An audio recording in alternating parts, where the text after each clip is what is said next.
लेकिन एक सवाल पैदा होता है कि सबके दिमाग में ऐसा वसवसा नहीं पैदा होता है जो आम तौर पर गुनहगारों के दिल और दिमाग में पैदा होता है। जो लोग हमेशा दुनियादारों के पास बैठते हैं, अखबार पढ़ते रहते हैं, न्यूज सुनते रहते हैं, और जो हमेशा मोबाइल की स्क्रीन पे नजरें जमा कर फजूल बातें देखते हैं, यहाँ एक्सीडेंट हो गया, वहां इसको ऐसा बोल दिया, वो ऐसा बोल दिया, तो 4-5 घंटे उस पर गुजारते हैं मोबाइल के साथ। सारी जिंदगी मोबाइल लोग चलाते हैं दिन भर, और मस्जिद में भी मोबाइल लोग नहीं छोड़ते हैं, मदरसे में भी नहीं छोड़ते हैं, जलसे में भी नहीं छोड़ते हैं। यह दिल के मरने की अलामत है कि जहां आदमी को दिल जिंदा करना चाहिए तो जो आलय लहवो लईब है उसका भी इस्तेमाल मस्जिद में लोग करते हैं। यह दिल के मर जाने की अलामत है। उस मोबाइल को तोड़ देना चाहिए जो मोबाइल हमें मस्जिद में भी जहन्नम का रास्ता दिखलाए। उस मोबाइल पर पेशाब कर देना चाहिए जो हमें जलसा जुलूस और नेकों की महफिल में भी खेल तमाशी की तरफ माइल करता हो। इसलिए जब भी मस्जिद जाएं मोबाइल घर में रख के जाएं, जलसे जुलूस में आए मोबाइल घर में रख करके आए, महफिलों में बैठे मोबाइल घर में रख करके आए। ये मोबाइल में रिकॉर्ड करने से कोई फायदा ना होगा। दिल में रिकॉर्ड कर लें एक ऐसी तकरीर कि सारी जिंदगी वो आपके दिल पर अगर बैठ गई तो एक ही तकरीर आपकी जिंदगी को जन्नत रुखी बनाने के लिए काफी हो जाएगी। वरना अगर दिल अगर मरा हुआ है, 1000 घंटे की तकरीर आपने रिकॉर्ड कर लिया और रोजाना आप सुन रहे हैं, उससे कुछ फायदा ना होगा। लज्जत मिल जाएगी, आपको लगेगा कि हम मेरी मालूमात में इजाफा हो गया। मालूमात में इजाफा करना कमाल नहीं है, अपने अमल में इजाफा करना कमाल है। जिस तकरीर के सुनने के बाद एक दाढ़ी मोड़ने वाला दाढ़ी रखने लगा, वो समझ जाए कि तकरीर उसके लिए फायदेमंद है। जिस तकरीर के सुनने के बाद बेनमाजी नमाजी हो जाए, समझ लें कि तकरीर उसके लिए इक्सीर हयात साबित हो जाए। जिस तकरीर के सुनने के बाद झूठ गीबत बद अखलाकी धीरे धीरे दूर होने लगे, अच्छे अखलाक, अच्छी आदतें, अच्छा कैरेक्टर उसकी जिंदगी में शामिल होने लगे, वह समझ जाए कि वह तकरीर उसके लिए जहरे हलाहिल नहीं, उसके लिए इक्सीर हयात है। वह तकरीर उसके लिए बेनिफिशियल है, लाभदायक है, जिससे उसके अमल में इजाफा हो। और सिर्फ मालूमात में अगर इजाफा हो रहा है और अमल में इजाफा नहीं हो रहा है तो उस तकरीर को नहीं सुनना चाहिए। इसलिए कि मालूमात में इजाफा करना कमाल नहीं है, अमल में इजाफा करना कमाल। हजरत इमाम शाफी रज़ी अल्लाह ताला अन्हु कहते हैं, मेरी माँ ने मुझसे कहा था कि बेटा, जब तक 10 हदीस जो तुमको याद है उस पर अमल नहीं हो जाए, उस वक्त तक 11वीं हदीस याद मत करना। यानी जितनी हदीसें तुमको याद हैं पहले उस पर अमल करना, फिर आगे दूसरी हदीस याद करना। क्योंकि जो अमल नहीं करता है, सिर्फ वह हदीस पढ़ता है, मुमकिन है कि उसका यह शौक शैतानी हो, ताकि मैं इल्म में ज्यादा हो जाऊं और यही इल्म उसके गुरूर का जरिया हो जाए। और जहां गुरूर पैदा हुआ, आदमी का ईमान, दीन, धर्म, अमल सब अकारत हो जाता है। हुजूर कहते हैं कि वह शख्स जन्नत में दाखिल नहीं होगा, ला यदखुलुल जन्ना मन कान फी क़ल्बिही मिस्कालु ज़र्रतिन मिन किब्र। राई के बराबर किसी के सीने में घमंड रहा, वो शख्स जन्नत में नहीं जाएगा। राई के बराबर, जर्रा बराबर, यानी इस दुनिया में मेरा कुछ है ही नहीं जिस पर मैं घमंड करूं। अल्लाह ने मुझे जवानी दी है, अब किसी भी वक्त जवानी लूट सकती है। अल्लाह ने मुझे जिंदगी दी है, अब किसी भी लम्हे में जिंदगी खत्म हो सकती है। अल्लाह ने हुस्न जमान दिया, अब किसी भी वक्त में यह हुस्न खत्म हो सकता है। बड़े बड़े खूबसूरत लोगों के चेहरे पे सफेद दाग आ गए, अब वो अपना चेहरा छुपा के तन्हाई में रहता है। जिनको अपने हुस्न पे नाज था, जिनको अपनी खूबसूरती पे नाज था, आज वह चेहरा समाज वालों से छुपा के घर में बैठता है। क्यों? उनके चेहरे पे सफेद दाग। एक औरत थी खदरक, जिसको अपनी खूबसूरती पे बड़ा नाज था, इतरा इतरा के चलती थी, सज धज के चलती थी। 10-20 लुच्चे लफंगे किस्म के शरीर किस्म के जवान उसके आगे पीछे घूमते थे।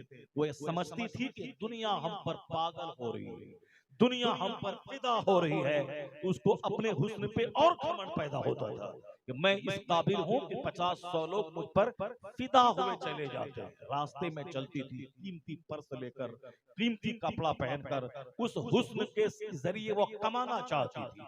वहां तक के भद्रक के होटल अटेंड करने लगी, होटल में अरबपति खरबपति के बिस्तर को गर्म करने लगी और वहां से हजारों रुपए कमा कमा करके और फैशन में चूर रहने लगी। उसका एक पड़ोसी मुझसे कहा कि हजरत सही आप कहते हैं, अल्लाह इज्जत देना जानता है तो जलील भी करना जानता है, अल्लाह हुस्न देना जानता है तो मिनटों में हुस्न लेना भी जानता है, और अल्लाह रब्बुल इज्जत दौलत देना जानता है तो चंद लम्हे के बाद दौलत छीन कर गरीब बनाना भी जानता है।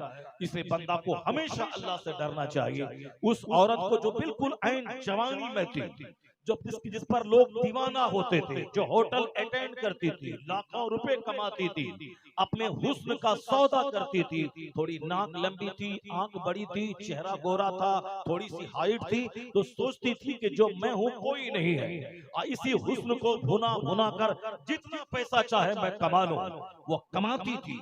और दुनिया के लोगों को क्या चाहिए, अंदर चाहे गंदा हो, नापाक हो, अंदर चाहे आने वाली दुल्हन जो मेरे घर में आ रही है वह चुड़ैल हो, जिद्दी हो, 10 मर्दों की गोद में झूल चुकी हो, 3-4 हमल उसके गिर चुके हो, उससे कोई बहस नहीं। सिर्फ चेहरा गोरा होना चाहिए, सिर्फ नाक लंबी होनी चाहिए, आंख बड़ी होनी चाहिए। जब आदमी का दिल इतना कमजोर हो गया, उस लड़की के बारे में पता ही नहीं लगाना चाहता, इसकी माँ करप्ट है, ये लड़की खुद करप्ट है, शादी से पहले 3-4 हमल इसके गिर चुके हैं, 10 लड़कों की गोद में झूल चुकी है, इनका चेहरा यूज्ड हो चुका है, इनके हाथ यूज्ड हैं, फिर भी लोग इतना घटिया हो गए हैं कि सब कुछ जानने के बावजूद सिर्फ उनका चेहरा देखता है। नाक लंबी है, चेहरा गोरा है, चेहरा सुडोल है, चेहरे पे गोश्त है, आंख बड़ी है, मेरी तरफ से ओके है, यानी इधर ये भी गंदा वो भी गंदा। कुरान कहता है अल खबीस लिल खबीस, यानी खबीस खबीस के लिए, खबीसा खबीसों के लिए, उधर लड़की भी खबीस, इधर लड़का भी खबीस, और ये दोनों जब शादी करेंगे उनकी औलाद जो पैदा होगी महाखबीस। इसलिए समाज आज चोरों से भर रहा है, डकैतों से भर रहा है, गुरकाखोरों से भर रहा है, माँ बाप की तौहीन करने वालों से भर रहा है, औलमा से चिढ़ने वाले कमीनों से भर रहा है, हरामखोरों से भर रहा है, दूसरों के अकाउंट से पैसा चोरी करके हराम कमाने वाले, बच्चों को खिलाने वाले, बीवी को खिलाने वाले, ऐसे हरामखोरों से समाज भर रहा है। क्यों? उसकी माँ नापाक, उसका बाप नापाक, उसका बेटा महा नापाक। और जब माँ सजदारेज थी, जब बाप तहज्जुद गुजार था, जब माँ नेक थी और बाप अमानतदार था, तो बेटा चोर भी पैदा होता, बेटा वली पैदा होता था, बेटा कुतुब पैदा होता था, बेटा अब्दाल पैदा होता था। कुदरत का कानून है, जब माँ हो फातिमा जैसी और बाप हो अली जैसा, तो बेटा हसन और हुसैन। नारे तकबीर, हाथ को उठाकर नारा लगा लिए, नारे तकबीर, नारे रसालत, मसलके आला हजरत अजमत वालिदैन कॉन्फ्रेंस हजरत अल्लामा मौलाना मुफ्ती शहरयार साहब किबला, नारे तकबीर, नारे रिसालत। बहुत अच्छी। इस बात को हमेशा दिमाग में आप रखें कि मेरा रब है, मेरा खुदा है जो सारी हरकतों को देखता है। ऐसा नहीं होता है कि मैं आम का पेड़ लगाऊं वहां से सेब निकल जाए, मेरे खुदा का कानून ये नहीं है।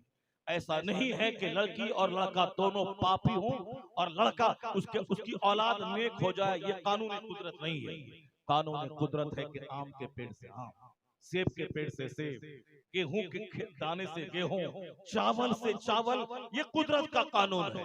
उसी कानून के तहत लड़कियों में शराफत तलाश करनी चाहिए। लड़की मिसले जमीन के है, लड़की को शराब शरीफ होना चाहिए। चेहरा आज गोरा है, कल क्या होगा उसी की कहानी तो मैं कह रहा था। सिर्फ लोग खूबसूरती देखते हैं, सिर्फ चेहरा देखते हैं। चेहरे को 10% देखा जाए, 90% कैरेक्टर को देखा जाए। इसका कैरेक्टर कैसा है, इसका बिहेवियर कैसा है, इसकी डीलिंग कैसी है, माँ से कैसे बात करती है। जो लड़की माँ से हमेशा गुस्से में बात करती हो, वो कभी सास से नरमी से बात नहीं कर सकती। अक्सर बेटियां आजकल माँ से उलझने वाली, माँ लाड प्यार में कुछ नहीं कहती है, कहती है कि बड़ी होकर ठीक हो जाएगी। बड़ी होगी, जिस वक्त सीखने की उम्र है उस वक्त तुमने उसको लाड और प्यार दिया, कुछ नहीं सिखाया, और जब वो हार्ड और सख्त हो जाएगी उसको दुनिया का कोई डंडा सही नहीं कर सकता। इसलिए माँ बाप पे लाजिम है कि औलाद को जमीन दे या ना दे, अदब सिखा दे। माँ बाप पे लाजिम है कि मकान बेटे को दे या ना दे, उसको अदब सिखा दे। माँ बाप को क़यामत के दिन नहीं पूछा जाएगा कि तुमने अपनी औलाद को 5 बीघा जमीन क्यों नहीं दिया। अल्लाह की कसम ये सवाल नहीं होगा। न कहीं कुरान में आया है, न कहीं हदीस में है, न कहीं बुजुर्गान दीन के अक़वाल में है कि तुम अपने बेटे को 5 बीघा जमीन नहीं दिया तो क़यामत के दिन अल्लाह पकड़ेगा कि तुमने बेटे को कंगाल क्यों बनाया। तुमने बेटे को घर नहीं बना के दिया तो अल्लाह पूछेगा क़यामत के दिन तुम कैसा बाप था निकम्मा जो अपने बेटे को एक घर तक नहीं बना के दिया। अल्लाह की कसम ये सवाल नहीं होगा। करोड़ों बाप ऐसे हैं जो किराए के मकान में रहकर वहीं रहे सहे वहीं मर गए, अपने बच्चों को घर नहीं दिया। करोड़ों, अगर देखना हो शहर में जाके देख लें, रांची में देख लें, पटना में देख लें, दिल्ली में देख लें, लाखों लोग किराए के मकान में रहते हैं। बंबई जाके देख लें, अमेरिका जाके देख लें, बड़े बड़े शहरों में लाखों लोग किराए में रहते हैं। किसी के पास 50-50 घर है, किसी के पास अपना घर ही नहीं है, वह नस्लन बाद नस्लन किराए में रह रहा है। एक शख्स मेरे घर में किराए में रहता है, वो 40 साल से उसी मोहल्ले में रहता है, मेरे यहाँ 5 साल से रह रहा है। वो बोलता है हजरत आपके यहाँ 5 साल से, बाकी 35 साल मैं इसी मोहल्ले में रहा हूँ, उसके यहाँ रहा हूँ, उसके यहाँ रहा। वो बूढ़ा हो गया, अब मौत के मुंह में जा रहा है, सारी जिंदगी किराए में गुजर गई। मगर अखलाक और आदाब के एतबार से 100 बीघा जमीन जोतने वाला और शहर में 50 निजी मकान रखने वालों से ज्यादा इज्जत उसने कमाई है। क्योंकि अगर जमींदार मगरूर हो, अगर पैसे वाला दूसरों को गीदड़ और कुकुर पिलाई समझता हो तो वो समाज में जलील हो जाता है। जो मगरूर होता है और जो दूसरों को सम्मान देता हो, इज्जत देता हो, दूसरों की खिदमत करना जानता हो, वो किराए के घर में क्यों ना रहे, वो लोगों के दिलों पे राज करने लगता है। अखलाक का वजन होता है, कैरेक्टर का वजन होता है, खिदमत का वजन होता है। जो खिदमत लेना चाहता हो वह जलील हो जाता है, और जो खिदमत करना चाहता हो वह सदा इज्जत पाता है। इसलिए खिदमत करने का मजाज बनाइए। माँ बाप की खिदमत, भाइयों की खिदमत, गरीब भाई की खिदमत, गरीब बहन की खिदमत, समाज के गरीबों, मिस्किनों, माजूरों की खिदमत, आलिमों की खिदमत, अपने पीर की खिदमत, अपने मशाइख की खिदमत, समाज के बूढ़ों की खिदमत, यानी सिर्फ खिदमत ही खिदमत। जो करना चाहता है वो यहाँ नेक नाम और आखिर में अल्लाह उसे मखदूम बना देता है। गरीब नवाज से किसी ने पूछा था सारा हिंदुस्तान आपके मजार पे आना चाहता, आपसे मिलना चाहता है, सारे लोगों के दिल में आपकी मोहब्बत है, तो आप मखदूम कैसे बन गए? करोड़ों आंखों की तारा, आंखों का तारा कैसे बन गए? सबों के दिलों में इज्जत आप कैसे कर रहे हैं? ये मखदूम कैसे बने? गरीब नवाज नहीं कहा था मैं अपना बाग बेच दिया, मैं 25 साल आलिम हाफिज कारी मुफ्ती बना, मैं 25 साल तक पढ़ा लिखा आलिम हाफिज कारी मुफ्ती सब बना, इल्म का सम्मान लोग कर रहे हैं। नहीं नहीं, गरीब नवाज ने ये नहीं कहा। गरीब नवाज कहते हैं मैंने अपने मुर्शिद उस्मान हारूनी का बिस्तर 30 साल तक धोया है, सफर में हजर में, वही खिदमत है जिसने मुझको मखदूम बना दिया है। आदमी खिदमत से मखदूम बनता है, खिदमत से लोगों का दिल जीतता है। आज यहाँ आदमी दूसरों से खिदमत लेना चाहता है, ये मुझको सलाम करे, ये मुझको कुर्सी दे, ये मुझसे मुस्कुरा के मिले, मैं उससे कर्ज मांगू तो लपक के दे दे, मैं उनके दरवाजे पे जाऊं वो लपक के दौड़ के इस्तेकबाल करके कुर्सी पे बैठा के फौरन महंगी चाय पेश कर दे, और जब मैं जाने लगूं तो दरवाजे तक मेरे साथ चल के जाए।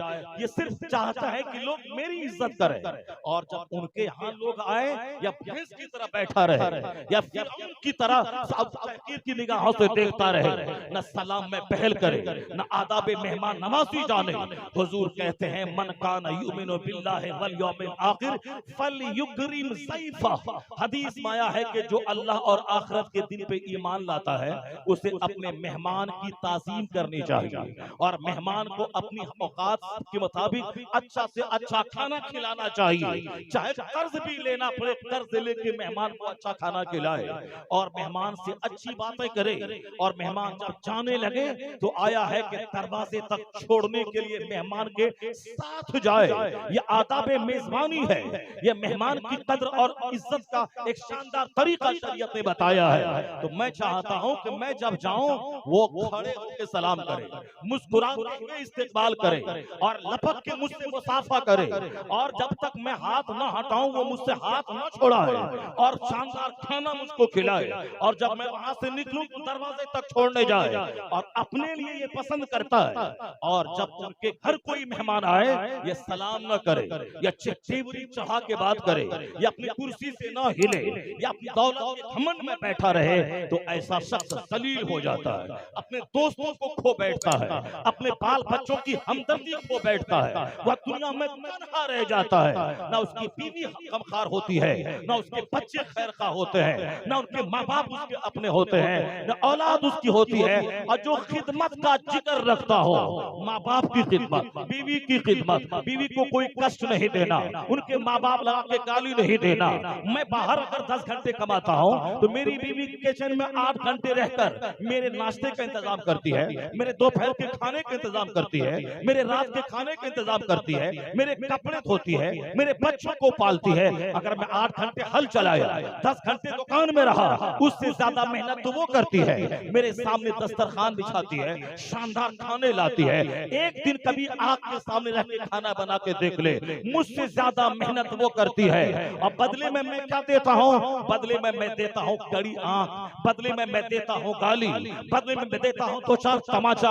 वो जानवर है जो इस कदर मेहनत करने वाली, घर को जन्नत बनाने वाली, बाल बच्चों की निगरानी करने वाली को गाली देता हो, माँ बाप लगा के गाली देता हो, कड़ी आंख कड़े तेवर से देखता हो, वो सारा गम भूल जाती है जब शौहर मुस्कुरा के एक बार उसको देख लेता है। शौहर की एक मुस्कुराहट 8 घंटे आग में रहने की सारी तकलीफ को खत्म कर देती है। इसलिए हम लाजिम है कि जिस तरह हुजूर अपने घर में जब जाते थे तो अपनी बीवियों के काम में हाथ बटाते थे, सारी कायनात के मालिक व मुख्तार, सारे पैगंबरों के सरदार, सारे रसूलों के इमाम, पूरी रूए जमीन के सबसे बड़े रिफॉर्मर, जो मैदान जंग में ऐसा जर्नल कि जिसका कोई जवाब नहीं, सुलह के टेबल पे ऐसा एग्रीमेंट जिससे बड़ा कोई हकीम नहीं, ऐसी खिताबत जिससे बड़ी हिकमत की कोई बात नहीं बोल सकता हो। यानी हर डायरेक्शन में मुस्तफा की शख्सियत लाजवाब है। यही वजह है कि हिंदुस्तान के 2-4 लुच्चा लफंगा ये नबी को गाली दे,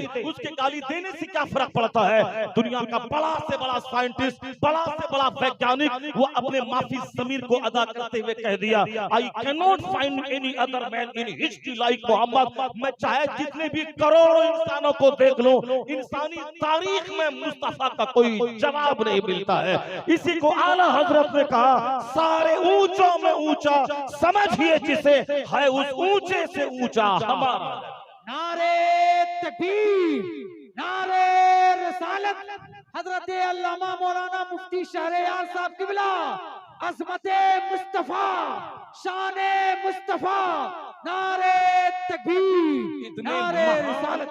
महानतम पैगंबर, इस दुनिया का सफलतम पुरुष, यानी कामयाब तरीन इंसान, जब घर में जाते थे तो अपनी बीवी के काम में हाथ बटाते थे। और जब कभी आपको लगे कि मैं जिला पार्षद हूँ, मैं विधायक हूँ, मैं सांसद हूँ, मैं गांव का चौधरी हूँ, मैं मौलाना हूँ, मैं मुफ्ती हूँ, मैं पीर साहब हूँ, और मैं अपनी बीवी को सलाम कैसे करूं, जब ऐसा लगने लगे तो एक ही रास्ता है, सरकारे दो जहां की सीरत को निगाहों के सामने रखे, मैं बड़ा या मुस्तफा बड़े, और जहां मुस्तफा सबसे बड़े वो अपनी बीवी को सलाम में पहल करें, वो रास्ते चलते बच्चों को सलाम में पहल करें, वो अपने घर में दाखिल होते हुए सलाम में पहल करें। जब तक नफ्स की मानेंगे तो मगरूर रहेंगे, और जहां मुस्तफा को सामने ले आए सारा घमंड चूर होगा, आजिज़ी पैदा हो जाएगी, खाकसारी पैदा हो जाएगी। इसलिए माँ की गोद से लेकर कब्र की गोद तक, from the cradle to the grave, हुजूर की सीरत, हुजूर की बायोग्राफी हमारे लिए आइडियल है, हमारे लिए नमूना है। जहां नफ्स और समाज सबको जीना मुश्किल कर दिया हो, वहां हुजूर सामने आ जाएं, सारी मुसीबतों का खात्मा हो जाता है, सारे प्रॉब्लम्स का सॉल्यूशन निकल जाता है। सरकार दो जहां अपने बीवियों के काम में हाथ बटाते थे, तो आप भी खिदमत करते हुए अपनी बीवी की गुलामी नहीं करें। ऐसा नहीं कि वो बोले चलो सलीमा तो चले जाएं, नहीं नहीं, वो बोले कि टीवी ला के घर में दे दो, ला के दे दे, उनकी हर बात माने, नहीं, खिदमत अलग चीज है, और उनकी हर फरमाइश के सामने घुटने टेक देना वो गुलामी है। और जब लोग अपनी औरतों की गुलामी करने लगे तो हुजूर ने फरमाया है तेरे लिए मर जाना बेहतर है। यानी सरकार ने कहा है कि जब अमीर तेरे बखील हो जाए, यानी तेरे मालदार बखील हो जाए और तेरा सारा काम औरतों के हाथ में चला जाए, पैसा हम कमाएं और पैसों का मालिक उनको बना दें, और पान खाने के लिए पैसा उनसे मांग के लें, कपड़ा खरीदने के लिए पैसा उनसे मांग के लें, और उनको जो कुछ बोले उनकी हर ख्वाहिश पे लब लब कहते रहें। हुजूर ने कहा वो उमूरुकुम इला निसाइकुम, जब तुम्हारे मामलात औरतों के हाथ में चले जाएं और तुम्हारा मालदार वकील हो जाए और हर शख्स अपनी राय को दूसरों से बेहतर समझने लगे, यानी राय मशवरा नहीं ले, अपनी निजी राय को सबसे सुपीरियर समझे कि जो मैं बोलता हूं वही सही है, समाज के 50 लोग जो सोचते हैं वो गलत है, मेरी बात अगर मान ली गई तो ठीक है, अगर नहीं मानी तो मैं समाज की राय नहीं मानूंगा।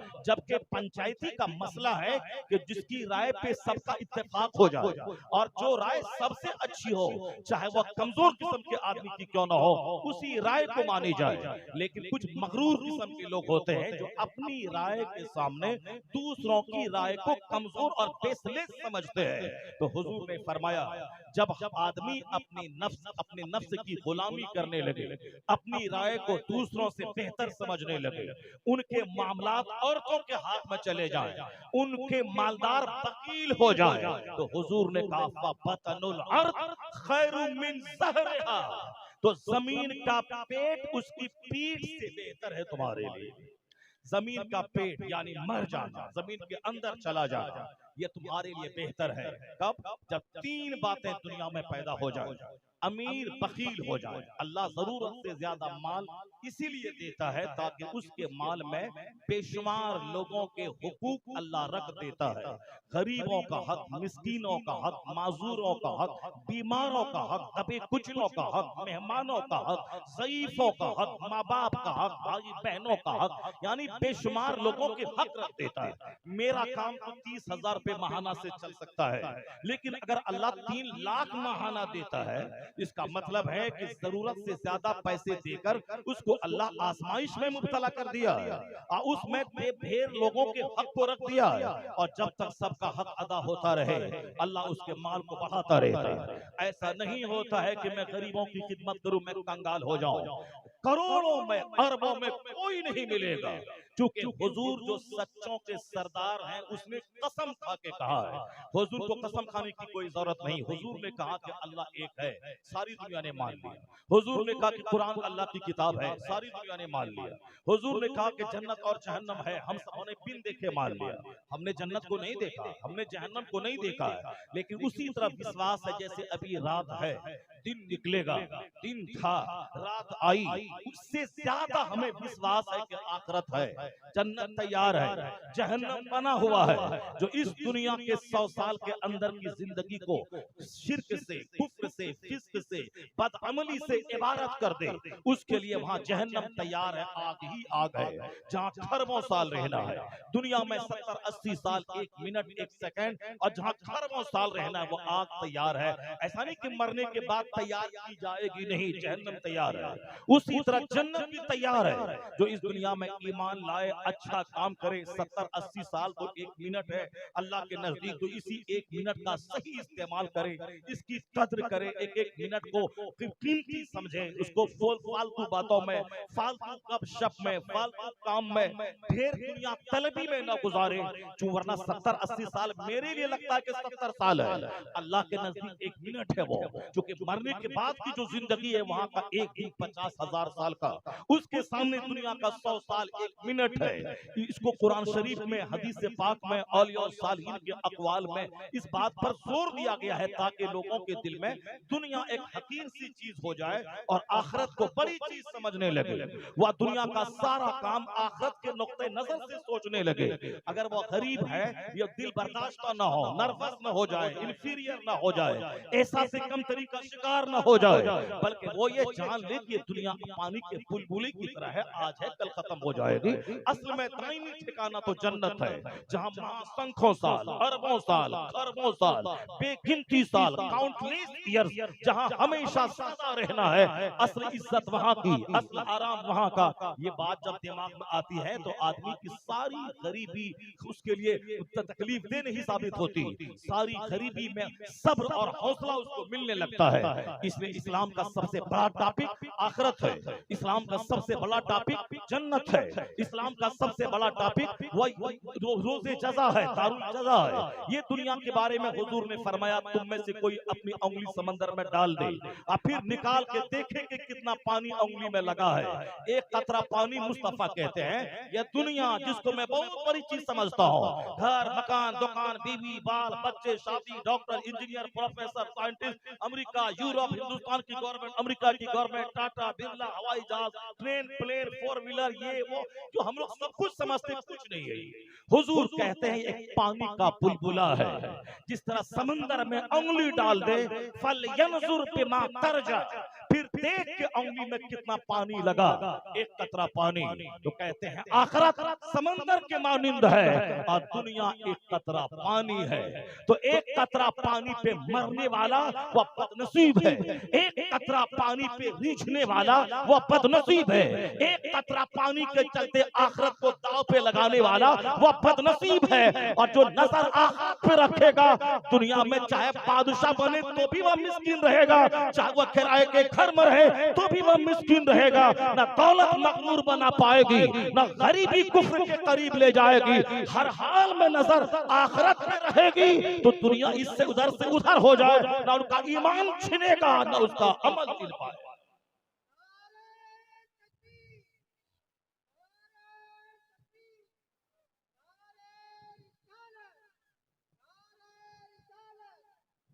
यह इस्लाम का बुनियादी फॉर्मूला है। इससे हट के जब से लोग समझने लगे, जीने लगे, उसके बाद से दुनिया हमारे लिए मुश्किल हो गई। सबकी जबान पे है लाइफ इज वेरी डिफिकल्ट, जिंदगी गुजारना बहुत मुश्किल है। ये उसके लिए है जो इस दुनिया को सब कुछ समझे। वो तो कीतर खटिया की तरह मर जाएगा, चाहे उसके पास 1000 बीघा जमीन हो जाए, चाहे उसके पास 50 मकान हो जाए, उसकी जिंदगी कीचड़ की तरह और मौत कुत्तों की तरह होगी। जिस तरह आपने देखा फिल्म का एक्टर करोड़ों कमाने वाला, वो अपने ही करोड़ों के मकान में फांसी के फंदे पे लटक गया। आखिर जब करोड़ों रुपए में ही चैन और सुकून है, तो करोड़ों कमाने वाला क्यों अपने ही घर में फांसी के फंदे पे लटक गया? नहीं देखा आपने फिल्म में नाच कर करोड़ों रुपए कमाने वाली, जिसकी पैरवी मेरी बेटियां करती हैं, जिनकी तरह फटा हुआ पैंट पहनना, जींस पहनना, जिस तरह हमारे लुच्चे बच्चे किसकी पैरवी करते हैं? क्या गौसे पाक की मोहब्बत में फटा हुआ पैंट पहनते हैं? क्या आला हजरत की मोहब्बत में हाथ में धागा और बाला पहनते हैं? क्या इमाम हुसैन की मोहब्बत में ये फटा हुआ जींस पहनकर जोकड़ों की तरह बाल रख करके वह समाज में गुटखा खा के अपनी बदनसीबी पे मातम करते हैं? किसकी मोहब्बत में? एक जवाब मिलेगा, फिल्म के एक्टर की मोहब्बत में। क्योंकि फिल्म का एक्शन बड़ा अच्छा लगता है जब वह फिल्मी पर्दे पे नाचता है, जो ड्रेस पहन के आता है। हजारों करोड़ों नौजवान चाहते हैं कि मैं उसके ड्रेस का फॉलो करूं, मैं उसके हेयर स्टाइल का फॉलो करूं। तो तुम जिसके स्टाइल का फॉलो करके जोकर बनना चाहता है, वो तो फांसी के फंदे पे लटक रहा है। हम किसी हीरो को देखकर बाल जोकर की तरह रखें, गले में सिकरी पहन लें और हाथ में धागा बाला बांध लें और साफ फटा हुआ पैंट पहन लें, तो हम तो हीरो हो नहीं जाएंगे।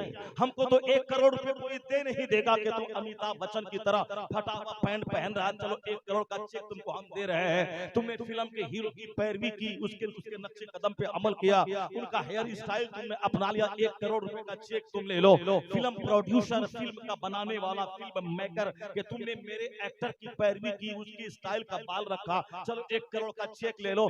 चेक तो नहीं मिलेगा, बल्कि पान खाने के लिए दूसरों से भीख मांगेगा। अगर ये गरीब है तो मुंह में गुटखा खाने के लिए दूसरों के सामने हाथ फैलाएगा। तो जिसकी पैरवी में हमने जोकर की तरह बाल रखा, जिसकी पैरवी में हमने फटा हुआ पैंट पहना, जिनकी पैरवी में मेरी बेटी ने सर से दुपट्टा हटा के फेंक दिया, जिस नाचने वाली एक्ट्रेस की पैरवी में मेरी बेटी ने जींस और टी शर्ट और मर्दानी जूते का इस्तेमाल करके मटक मटक के चल के नौजवानों की आंखों को खराब करने और सेकने का सामान मुहैया किया, कभी तुमने गौर किया कि जिसकी पैरवी तुम कर रही है उसकी लाश सड़ गई उसके करोड़ों के फ्लैट में।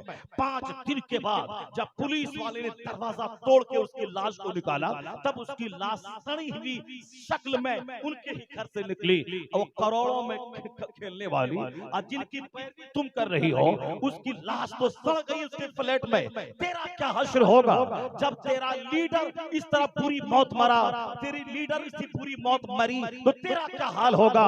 इसलिए मैं कहना चाहता हूं, सुकून और चैन न एक्टर की पैरवी में है, न क्रिकेटर की पैरवी में है, न किसी लीडर की पैरवी में है, क्योंकि दुनिया का बनाने वाला अल्लाह है। अल्लाह को मालूम है कि मेरे बंदे को सुकून कैसे मिलेगा, इसलिए अल्लाह ने सुकून न लिबास में रखा, न सोफा में रखा, न मकान में रखा है। अल्लाह ने सारी नेमतें दी है इस्तेमाल कर, और सुकून का ताल्लुक अल्लाह ने दिल से रखा है। और इस दिल को करार न करोड़ों के बंगले में मिलता है, न अरबों की जमीन में मिलता है। अला बिज़िक्रिल्लाह तत्मइन्नुल क़ुलूब, या दिलों को सुकून सिर्फ अल्लाह के जिक्र में मिलता है, अल्लाह की याद में मिलता है, अल्लाह की इबादत में मिलता है। वरना अर्ब में खेलने वाला कुत्ते की मौत मरा, लाश उसकी सड़ गई, कोई उसकी लाश को पूछने वाला तक नहीं रहा। उसी की पैरवी करेगा, पैरवी कर उसकी जिसकी पैरवी यहाँ भी काम आएगी, जिसकी पैरवी वहां भी काम आएगी, जिसकी पैरवी तुम्हें यहाँ इज्जतदार बनाएगी,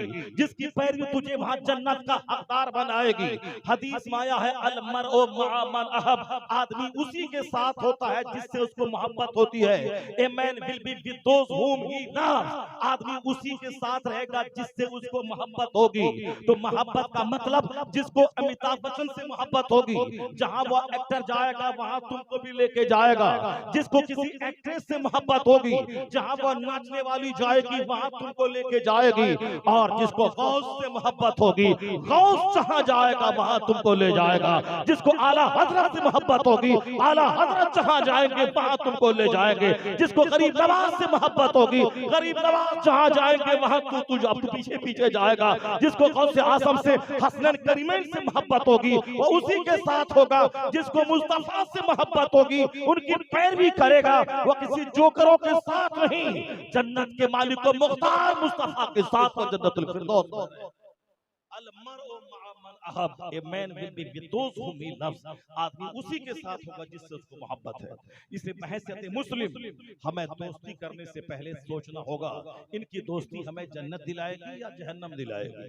हमें सोचना होगा कि बाल बच्चों की वो खिदमत जिस जो जन्नत दिलाएगी वो खिदमत करूं, या बाल बच्चों की वजह से अपनी नमाज़ें लुटा के मैं अपनी आखिरत को तबाह बर्बाद कर दूं। ये सवाल कभी नहीं होगा कि तुमने अपने बच्चों को घर मकान दिया कि नहीं दिया।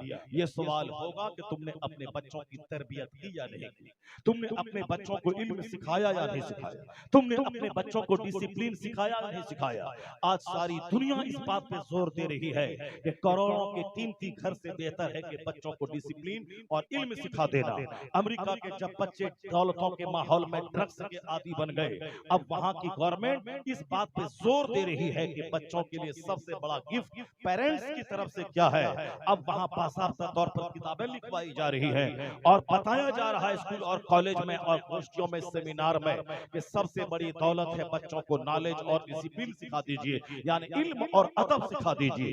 आप करोड़ों का मकान देंगे तो दवाई ड्रग्स इस्तेमाल करके सारी प्रॉपर्टी को बेच डालेगा। शराब का आदी हो रहे सारे बच्चे, यूरोप और अमेरिका के, रूस के और जापान और चाइना के सारे बच्चे शराब के आदी हो रहे हैं। वहां की गवर्नमेंट को आज फिक्र हुई, अब बाकायदा तौर पर डिसिप्लिन और नॉलेज पे जोर दिया जा रहा है कि नहीं नहीं, बच्चों को पहले इल्म सिखाया जाए, इल्म के बाद ही बच्चा राइट और रॉन्ग में डिफरेंशिएट कर पाएगा, भले और बुरे में तमीज कर पाएगा, वह लीगल और इलीगल के फर्क को समझ पाएगा, वो अपने आप को समझ पाएगा कि मैं क्या हूँ। जहाँ गरीबी है वहाँ लड़ाई रहती है, जहाँ जहालत है वहाँ भी लड़ाई होती है। गांव घर में आप देखते होंगे जहाँ गरीबी है वहाँ दिन रात लड़ाई है, यानी दोनों भाई के पास एक कट्ठा जमीन नहीं है, मगर सुबह में लड़ाई, शाम में लड़ाई, रात दिन लड़ाई। बाप ने एक छोटा सा घर दिया उसमें लड़ाई। दलितों के मोहल्ले में चले जाएं, गरीबों के मोहल्ले में चले जाएं, चाहे मुसलमान का मोहल्ला हो या हिंदुओं का मोहल्ला हो, जहाँ इल्म नहीं है वहाँ लड़ाई है, सुबह शाम लड़ाई है, रात दिन लड़ाई है। लेकिन वही अगर इल्म आ गया, वही अगर शिक्षा का प्रकाश आ गया, फिर लड़ाई सारी खत्म हो जाती है। इल्म की रोशनी में आदमी प्रॉब्लम्स को इग्नोर करना जानता है, इल्म की रोशनी में बंदा मामलात की अनदेखी करना जानता है। जहाँ अनदेखी नहीं है, हर बात की छील माट करना है, वही लड़ाई होती है। ऐसा तुमने क्यों देखा, ऐसा तुमने क्यों बोला, तुमने हमको हकीर समझा तब ऐसा बोला, अब तुम एक बोला अब या 10 बोलेगा। अब वही चली जंग हो रही है। गरीबों से थाना भरा हुआ है, गरीबों के मामला से कचहरी भरे हुए हैं, जाहिलों के मामला से। मुहर्रम के महीने में मैंने अपनी आंखों से देखा, अरबों में खेलने वाला मुसलमान कोई कचहरी और खाने में नहीं है, करोड़ों में खेलने वाला मुसलमान कोई न डीएम के सामने है न डीएम के पास में है, मगर वही जिनको एक टाइम खाने की रोटी नहीं है, जिनके पास पहनने को कपड़ा नहीं है, मैंने अपनी आंखों से देखा कि 11 तारीख को, मुहर्रम की 11 तारीख को डीएम के डेरे पे 50 औरत और मर्द उनके दरवाजे पे धरना देके बैठे हैं। क्यों? आपस में लड़ गए, वो लोग आपस में लड़ गए। जहाँ जहालत होती है लड़ाई होती है, जहाँ गरीबी होती है लड़ाई होती है। इसलिए इस्लाम इस बात पे जोर देता है कि बंदा मेहनत मुशक्कत करके कमाए खाए, जन्नत जाने के लिए इबादत करे और दुनिया में खुशहाल रहने के लिए मेहनत करे, एक एक मिनट का सही इस्तेमाल करे। वो 8 घंटे कमाए भी और फिर जोहर का टाइम आए नमाज भी पढ़े, फिर जोहर के बाद 3 घंटे ऑफिस में, दुकान में, खेत में काम टाइम दे, फिर असर का टाइम आए 10 मिनट के मस्जिद चला जाए, असर पढ़े, फिर बाजार जाए,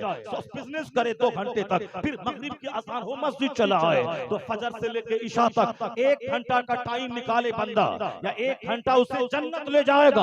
और 8 घंटे फजर से लेके जोहर तक मेहनत करे, ये 8 घंटे की वजह से वो खुशहाल हो जाएगा। जब खुशहाल होगा, अपना खाएगा दूसरों को खिलाएगा, अपना खाएगा वालिदैन की खिदमत करेगा। पैसे बचेंगे तब न गरीब बहन को देंगे, पैसे रहेंगे तब न गरीब भाई की मदद करेंगे, पैसे रहेंगे तब न समाज की बेवा औरतों की मदद करेंगे, पैसे रहेंगे तब न आप अपने भतीजों जो यतीम हो गए उसकी मदद करेंगे। इसलिए पैसा वक्त की जरूरत है ताकि दूसरों के सामने मैं मोहताज न हो जाऊं, दूसरों के सामने भीख न मांगो। इसलिए इस्लाम ने फजर से लेके जोहर तक कोई नमाज फर्ज नहीं किया, फजर से लेके जोहर के बीच में कोई नमाज फर्ज नहीं है। एक लंबा पीरियड 8 घंटे का स्कूल में पढ़ा जाए, खेत में काम किया जाए, दुकान में बिजनेस किया जाए, फैक्ट्री में माल बनाया जाए, एक लंबा पीरियड है 8 घंटे मेहनत करने का। अब जो काम चोर है, जो सोचता है कि बैठे बैठे पैसा मिल जाए, ये काम चोर का ख्वाब कभी शर्मिंदा ताबीर नहीं होगा। ये हमेशा दूसरों के सामने भीख मांगता रहेगा, और चाहे हजारों रुपए कोई दे दे फिर भी उसका पेट नहीं भरेगा। इस्लाम चाहता है कि मोमिन ताकतवर रहे, ताकत अल मोमिनुल कवियो खैरु व अहब्बु इलल्लाह तआला मिनल मोमिनिज ज़ईफ। ताकतवर मोमिन अल्लाह को पसंद है, ताकतवर मोमिन 100 रकात नमाज से नफ्ल पढ़ेगा, ताकतवर मोमिन मक्का से चल के मैदान अरफात तक हज करेगा, हर एक कदम पे 6 करोड़ नेकियां कमाएगा, ताकतवर मोमिन दूसरों का बोझ उठाएगा, ताकतवर मोमिन समाज पे जब काफिर हमला करे उसके लिए जिहाद की ताकत उसके पास रहेगी। वरना अगर कमजोर हो गया तो एक डांट में तो सीना हिल जाएगा, पेशाब पाखाना कर देगा, उनकी बहन बेटी की आबरू लूटी जाएगी, 10 कदम चलेगा सीना पकड़ के बैठ जाएगा। अपनी मस्जिद बचाने के लिए बदन में ताकत चाहिए, अपनी औरतों को बचाने के लिए बदन में ताकत चाहिए, अपना समाज बचाने के लिए बदन में ताकत चाहिए। इसलिए इस्लाम तमाम फजूल बातों की मजम्मत करता है। गुटखा खाने से तेरी सेहत कमजोर होगी, सिगरेट से सेहत कमजोर होगी, खैनी से सेहत कमजोर होगी, कामचोर बनने से सेहत कमजोर होगी। मेहनत कश बन, एक्टिव बन, नमाज पंजगाना पंक्चुअल वक्त का पाबंद बनाती है। 1 महीना रोजा रखना ये तुम्हारे जहरीले मवाद को दूर कर देता है, ये ज़कात तेरे माल के मैल को दूर कर देती है, ये हज बैतुल्लाह तुम्हें एक्टिव बनाता है। ये सारी इबादतों से सबक हासिल कर, जब तू सेहतमंद सेहतमंद रहेगा तब जिहाद कर पाएगा, तब बाल बच्चों की आबरू बचाएगा। इसलिए इस्लाम का एहसान है, जो चाहता है मैं इबादत करूं ताकि वहां जन्नत जाऊं, यहाँ मेहनत करूं ताकि यहाँ मैं खुशहाल जिंदगी बसर। दोनों जहान की खुशहाली का राज इसी में पिन्हा है कि हम इल्म हासिल करें, जद्दोजहद करें, स्ट्रगल करें। ऐसा नहीं कि बैठे बैठे कोई करोड़ों रुपए दे दे और मैं बैठकर हूँ अल्लाह ताला आसमान से सोने की बारिश कर दे, ऐसा नहीं होता है। कुदरत का कानून है। यह दुनिया मुख्तसर सी 70 साल की जिंदगी है, 80 साल की जिंदगी है, बहुत मुख्तसर जिंदगी है। एक एक मिनट कीमती है, उसको क्यों व्यर्थ बैठ बैठ के गंवाता है, क्यों इसको बेकार फजूल बातों में गंवाता है, क्यों नफरत की राजनीति में अपनी जिंदगी को बेशुमार बीमारियों की आमाजगाह बनाता है। जहां बेवजह की नफरत होगी वहां प्रेशर हाई होगा, जहां बेवजह का हसद होगा वहां हार्ट की बीमारी होगी, जहां बिला वजह की बदगुमानी होगी वहां दिमाग बीमार होगा, जहां दूसरों के बारे में फिक्र है और अपनी फिक्र नहीं है वहां बैठ बैठ कर फालिज को दावत देगा। जितनी भी खतरनाक बीमारियां हैं वह ब्लड प्रेशर हाई की वजह से होती है, जितनी भी खतरनाक बीमारियां हैं वह निगेटिव सोच की वजह से होती है, जितनी भी खतरनाक बीमारियां हैं वह गलत मानसिकता की वजह से होती है। इस्लाम इन सारी चीजों को मिटाने के लिए, सेहतमंद जिंदगी गुजारने के लिए हमें फजर में मस्जिद बुलाता है, जोहर में मस्जिद बुलाता है, असर में मस्जिद बुलाता है, मगरिब में मस्जिद बुलाता है, इशा में मस्जिद बुलाता है, ताकि 5 वक्त मस्जिद में जाता रहो, वहां से आता रहो, मस्जिद भी जाओ, खेत भी जाओ, कल्याण में जाओ, ताकि इल्म हासिल करो। और बचपन में कॉलेज जाओ, स्कूल जाओ, मदरसा जाओ, इल्म हासिल करो ताकि सेहत भी बनी रहे, खुशहाली भी बनी रहे, और जब मैं मरूं तो मेरी जन्नत और मुस्तफा की शफाअत भी बनी रहे। और इसी को कुरान में बताया गया है कि बोल दुआ कर, रब्बना आतीना फिद दुनिया हसना व फिल आखिरती हसना व क़िना अज़ाबन्नार। यानी अपने रब्बे करीम से दुआ करो कि या अल्लाह मुझको इस दुनिया में भी भलाई अता फरमा, मुझको मरने के बाद भी भलाई अता फरमा। ऐसा नहीं कि यहाँ बिल्कुल कंगाल बन के काफिरों के सामने हाथ फैला के नौकरी की भीख मांगता रहो। नहीं नहीं, नौकरी की भीख मत मांग, यहाँ इल्म हासिल कर ताकि तेरी सोच बदले, ताकि तेरा दिमाग कुशादा हो, ताकि तू कोई भी हलाल तरीके से कमा के खा ले। नौकरी नहीं मिली तो जहर खा के मत मर जाना।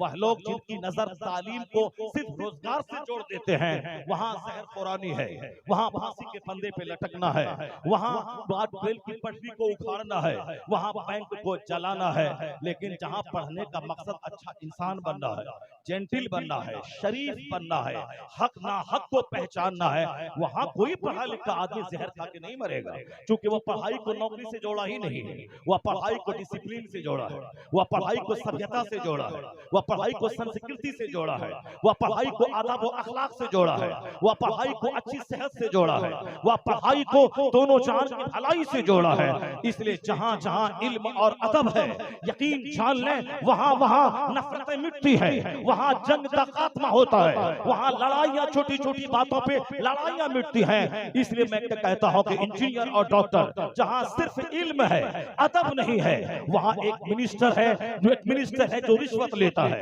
एक ऑफिसर है जो रिश्वत लेता है। अगर कभी जो लोग मदरसे को आतंक से जोड़ते हैं, मैंने परसों बंबई में कहा था, वहां की पुलिस वाले, वहां के पढ़े लिखे लोग सब थे, मैंने कहा जो लोग मदरसे को आतंकवादी का अड्डा कहते हैं, वह लोग मदरसे में कभी 1 घंटा बैठ के जाके देखा करें। 1 घंटा बैठे मदरसे में जाकर और दूर से देखकर वहां जो पढ़ाई होती है उसको टैप रिकॉर्ड कर ले, उसकी वीडियो बना ले, उसके बाद देखें कि मदरसे में क्या पढ़ाया जाता है। स्कूल कॉलेज में फिजिक्स, केमिस्ट्री और मैथ का पाठ सिखाया जाता है, ताकि मैथ पढ़ने के बाद 2 पैसा कमाए, फिजिक्स पढ़ने के बाद 2 पैसा कमाए, केमिस्ट्री पढ़ने के बाद 2 पैसा कमाए, साहब जूलॉजी पढ़ने के बाद 2 पैसा कमाए, बॉटनी पढ़ने के बाद 2 पैसा कमाए। वहां कमाने की बात होती है, लेकिन कोई मदरसा चला जाए, 1 घंटा वहां बैठ जाए सिर्फ, तब पता चले कि आतंकवादी पैदा होते हैं या इंसान की जमात पैदा होती है। मैंने कहा था पूर्णिया बिहार का एसपी करोड़ों नाजायज तरीके से कमाने के जुर्म में अभी 3 महीने से जेल में बंद है। आईएएस ऑफिसर जो हिंदुस्तान का सबसे क्रीम दर्जे का कंपटीशन होता है, आईपीएस और आईएएस, इससे बड़ी कोई नौकरी नहीं। उस क्रीम नौकरी नौकरी करने वाला जब पैसे को अपना मजहब बना लेता है तो तनख्वाह 3 लाख मिले गवर्नमेंट से उससे पेट नहीं भरता। वह रोजाना 10 लाख रुपए गरीबों की जमीन बेचवा के केस मुकदमा लड़ाई झगड़े के नाम पे लेना चाहता है। उस वक्त तक चाय नहीं पीता जब तक कि रोजाना 5 से लेकर 10 लाख का काम नहीं हो जाए। ये जाहिल नहीं है, ये IPS ऑफिसर है, ये IAS ऑफिसर है जो हिंदुस्तान का क्रीम कंपटीशन है। ये पुलिस वालों की तनख्वाह है 80,000 रुपए महाना, लेकिन जब तक यह सब्जी बेचने वाली औरत की टोकरी में लाठी मार कर 10 रुपए न कमा ले उस वक्त तक इसको चैन नहीं मिलता, उस वक्त तक इसका पेट नहीं भरता। ये ट्रैफिक पुलिस वाले हैं, ये पुलिस वाले हैं रात के सन्नाटे में बीच रास्ते में ट्रक रोककर उसको इशारा करते हैं 80,000 रुपए महाना से पेट नहीं भरा। अब वह रात में जाग जाग कर 10 रुपए की रिश्वत वो ट्रक वाले से लेते हैं। ये पढ़े लिखे लोग हैं, इसमें फिजिक्स पढ़े हुए हैं, केमिस्ट्री पढ़े हुए हैं, बायोलॉजी पढ़े हुए हैं और सब ऑक्सफोर्ड में पढ़े हुए हैं, कैम्ब्रिज के पढ़े हुए हैं। बहुत बड़े बड़े मिनिस्टरों ने घोटाला किया, कभी होम मिनिस्टर, कभी फॉरेन मिनिस्टर, कभी साहब ट्रांसपोर्ट मिनिस्टर, कभी फाइनेंस मिनिस्टर, सबके घोटालों की एक लंबी तारीख मौजूद है। ये वह लोग हैं जो कॉलेज के पढ़े हैं, जो यूनिवर्सिटी के पढ़े हैं, जो ऑक्सफोर्ड कैम्ब्रिज के पढ़े हैं। वहाँ हरामखोरी, रिश्वत शैतानी का गलीज कारोबार होता है, इसलिए कि वहाँ सिर्फ फिजिक्स पढ़ाया जाता है ताकि चंद सिक्के कमाए। लेकिन मदरसे में जाके बैठ के 1 घंटा गुजारे, चाहे पहला क्लास हो या दरसे बुखारी की आखिरी जमात हो, 1 घंटा बैठ जाए, वहाँ उस्ताद अपने बच्चों को सिर्फ यही पढ़ाता है झूठ बोलना हराम है, शराब पीना हराम है, ज़िना करना हराम है, दूसरों को ठगना हराम है, दूसरों की जमीन पे नाजायज कब्जा करना हराम है, माँ बाप की तौहीन करना हराम है, अपने समाज के बूढ़ों को सताना हराम है। यानी क्या लीगल है, क्या इलीगल है, क्या जायज है, क्या नाजायज है, क्या राइट है, क्या रॉन्ग है, क्या गलत है, क्या सही है, यही पाठ मदरसों में पढ़ाया जाता है। चाहे वो आदित्य जोगी नाथ हो, चाहे साहब हिंदुस्तान के होम मिनिस्टर हो, वो जाके मदरसे में 1 घंटा बैठकर देख लें कि क्या पढ़ाई होती है। इस धरती पे इंसान बनाने की पढ़ाई, इंसान बनाने की तालीम अगर कहीं होती है ये मदरसे की चटाई है। मदरसा जब डैमेज होगा तो इंसान से समाज महरूम हो जाएगा, और जिस दिन मदरसा स्ट्रॉन्ग होगा, वहाँ की पढ़ाई मजबूत होगी, वहाँ मैक्सिमम बच्चे पढ़ेंगे तो चोरों की तादाद घटेगी, शरीफों की तादाद में इजाफा होगा। ये वाहिद चटाई है मदरसा जहां से सभ्यता के पाठ पढ़ाए जाते हैं, जहां मानवता के पाठ पढ़ाए जाते हैं। दुनिया की दूसरे तमाम सांस्कृतिक कार्यक्रम में आप चले जाएं, जहां ड्रामा होता है, जहां नॉवेल पढ़ाया जाता है, जहां मज़ामीर के साथ कव्वालियां होती हैं, जहां सांस्कृतिक कार्यक्रम का आयोजन होता है, चाहे स्कूल का ड्रामा हो, एनुअल फंक्शन हो, चाहे चैत महीने का कारोबार हो, चाहे किसी पूजा के मौके पर हो, चाहे स्कूल का फंक्शन हो, जहां कहीं भी हो, हर जगहों पे औरतों के नजारे मिलते हैं। यानी वो नाचने वाली औरतें, नील वस्त्र औरतें, नील बरहना औरतें, चाहे एडवर्टीजमेंट हो, वहां भी बोर्ड में औरतों को नीम बरहना करके पेश किया जाता है ताकि ग्राहक ज्यादा आए। मर्द घर में रहकर अपनी बेटियों को दुकान में बिठाते हैं ताकि औरतों को देखकर ग्राहक ज्यादा आए। इन औरतों की इज्जत को बेच के कारोबार बढ़ाया जाता है, फिल्म को चमकाया जाता है, अपने ड्रामे को बावजन बनाया जाता है, सांस्कृतिक कार्यक्रम में औरतों को नचवा के सर्कस में चंद पैसे कमाया जाता है। जितना भी कार्यक्रम है, चाहे ड्रामा का हो, चाहे सर्कस का हो, चाहे सांस्कृतिक कार्यक्रम हो, स्कूल का एनुअल फंक्शन हो, चाहे किसी खेल का उद्घाटन हो, चाहे क्रिकेट का हो, चाहे फुटबॉल का हो, चाहे टेनिस का हो, यानी जहां कहीं भी हो, हर जगह औरतों की भीड़। और वही औरतें मकबूल हैं जो निर्वस्त्र हो, जो लिबास पहनने के बाद भी नंगी लगे, ताकि जितने सेठ साहूकार, जितने जज, जितने डीएम एसपी आए हैं, सब उन औरतों को देख देख कर आंख को सेका करें, उसकी बात सुन के मजा लिया करे। लोगों ने औरतों को सलील किया अपने अपने प्रोग्राम में, अपने अपने आयोजनों में। कौन सा प्रोग्राम है, कौन सा कार्यक्रम है जहां पब्लिक को बोलाकर एक आदमी उसे कहता है ये मत करना, ये करना, ये हराम है, ये हलाल है, ये जायज है, ये नाजायज है, ऐसे जियो, ऐसे मत जियो, ऐसा जीना हानिकारक है, ऐसा जीना लाभदायक है। बता दे कौन सा ऐसा कार्यक्रम है सिवाय सीरत सीरत के जलसा के, सिवाय 12वीं के जलसा के, सिवाय 11वीं के जलसा के, चाहे लुम की मजलिस के, चाहे ईदेन का खुतबा हो, चाहे जुमा का खुतबा हो, चाहे 12वीं की तकरीब हो, चाहे 11वीं की तकरीब हो, चाहे तीजा की महफिल हो, चाहे 12वीं की महफिल हो, चाहे चहलुम की महफिल हो, चाहे बरसी की महफिल हो, चाहे उर्स की तकरीब हो, जहां एक आलिम आता है उस कार्यक्रम को आप देखें, वहां अच्छी जिंदगी गुजारने का उसूल बताया जाता है, आदमियत का सलीका सिखाया जाता है, पाइटी और पाकिज़गी और तकद्दुस का रास्ता सिखाया जाता है। इसलिए इस जलसे को उजाड़े नहीं, इस जलसे को आबाद करे। दूसरा कार्यक्रम जब बढ़ेगा, सेनाकारी बढ़ेगी, और जब ये कार्यक्रम बढ़ेगा, शोर घटेंगे, नमाजियों की तादाद में इजाफा हो जाएगा। नारे तकबीर, नारे तकबीर, नारे रिसालत, नारे रिसालत। हजरत अल्लामा मौलाना मुफ्ती शहरयार खान साहब किबला, हुजूर खलीफे ताजुश शरिया, नारे तकबीर, नारे रिसालत। सुभान अल्लाह, सुभान अल्लाह, सुभान अल्लाह, सुभान अल्लाह। इस्लाम जिसने कहा था कि नॉलेज इज लाइट, जिसने कहा था नॉलेज इज पावर, जिसने कहा था कि इल्म ताकत का नाम, इल्म रोशनी का नाम है। पहले ही आज हिंदुस्तान के इंजीनियर बोले, मगर वो आज बोलते हैं, चाइना जापान के डॉक्टर बोले आज बोलते हैं। 1400 साल पहले अरब के रेगिस्तान में बैठकर अगर किसी ने कहा है कि इल्म ताकत है, उस ताकत से लैस हो जाओ। इल्म नूर है, अपने दिल, दिमाग, घर, अपने समाज को रोशन मुनव्वर करो। करोड़ों रुपए की जमीन इल्म का मुकाबला न कर पाएगी, करोड़ों रुपए का बंगला इल्म का मुकाबला नहीं कर पाएगा। इल्म ताकत है, सबसे बड़ी ताकत का नाम इल्म है, और सबसे बड़ी रोशनी का नाम इल्म है। चाइना जापान के लोग आज कहते हैं, अमेरिका के वैज्ञानिक आज कहते हैं, कुर्बान मुस्तफा जाने रहमत पे, जिन्होंने 1400 साल पहले न अमेरिका का पता था, न चाइना और जापान के विकास की कहानी थी। उस वक्त हुजूर ने कहा था, अलैकुम बिल इल्म फ़इन्नल इल्म क़ुव्वतुन, अलैकुम बिल इल्म फ़इन्नल इल्म नूरुन। इल्म हासिल कर, इल्म हासिल, इल्म ताकत है, इल्म हासिल कर, इल्म रोशनी है। इल्म अगर तू कमजोर है, इल्म ताकतवर बना देगा। इल्म तू तन्हा है, इल्म तुझे दोस्तों के बीच की जीनत बना देगा। नॉलेज एक वीपन है, नॉलेज हथियार है जो तुम्हें ताकतवर बना देगा। तो आज जितने जुमले अच्छे दुनिया के साइंटिस्ट बोलते हैं, मुंह उनका है, यह नारा मुस्तफा जाने रहमत का अता किया हुआ।